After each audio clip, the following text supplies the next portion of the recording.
Welcome back to Coin Don, where history meets numismatics to unveil the most captivating tales of the past.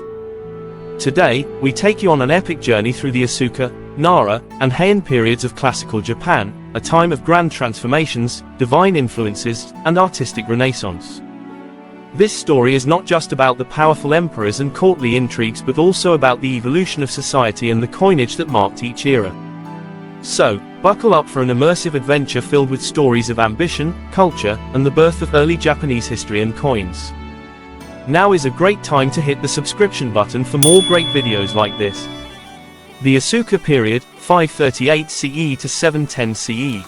The dawn of transformation. Our story begins in the Asuka period, a time when Japan was on the cusp of monumental change. The introduction of Buddhism from the Korean kingdom of Baekje was the catalyst for a cultural and political shift.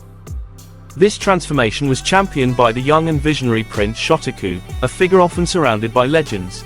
He was said to have possessed extraordinary wisdom, crafting the 17-article constitution, a blend of Buddhist and Confucian ideals that promoted moral governance. Picture the Asuka court, vibrant and filled with scholars debating philosophy, artisans chiseling intricate Buddha statues, and diplomats arriving with gifts from China, laden with silks, scrolls, and coins.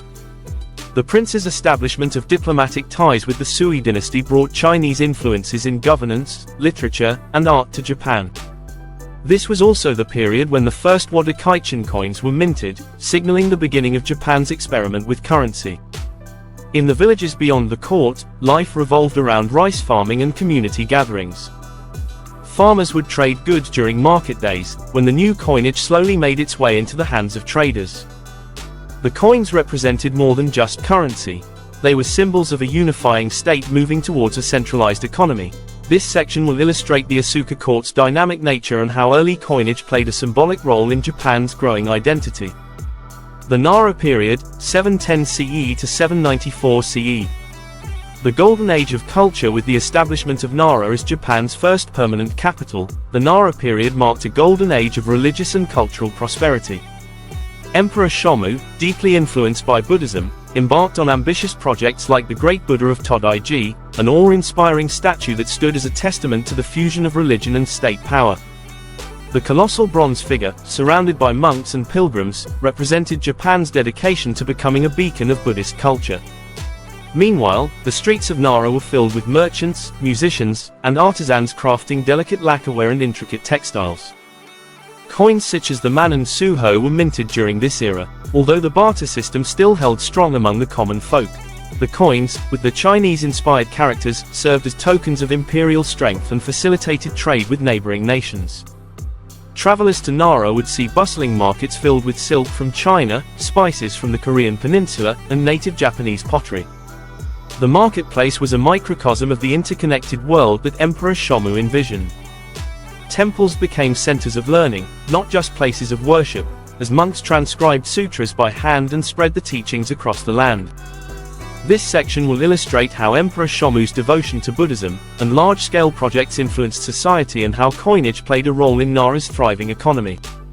The Heian period, 794 CE to 1185 CE, the age of aristocracy and elegance. When the capital shifted to Heian-kyo, modern-day Kyoto, Japan entered a period of elegance and aristocratic dominance. The Heian period was known for its refined court life, where poetry, literature, and the arts flourished. The Tale of Genji, written by Murasaki Shikibu, captured the complexity of life in the imperial court and remains a treasured masterpiece. Emperors during this period, such as Emperor Kanmu, worked to strengthen central power while balancing the influences of powerful families like the Fujiwara clan. The coinage, however, began to dwindle in importance as land-based wealth and rice became the primary economic drivers. Nonetheless, imported coins from Tang China were still in circulation and used for significant transactions. Imagine lavish court banquets where the aristocracy, dressed in silk robes of layered colors, discussed politics, composed poems, and exchanged coins as tokens of prestige. Outside the grandeur of the palace, rural villages saw the rise of powerful local lords who would later become influential in the samurai era. The Heian period's social structure was complex. The emperor ruled in name, but powerful families wielded true power. Commoners, meanwhile, toiled in rice fields and paid taxes, sometimes in rice or labor. Trade routes connecting the capital to provinces were lined with roadside shrines and inns, where coins were exchanged for offerings or services. This section will illustrate the contrast between the splendor of court life and the growing influence of regional powers, with coins as rare symbols of wealth rather than daily currency. Conclusion.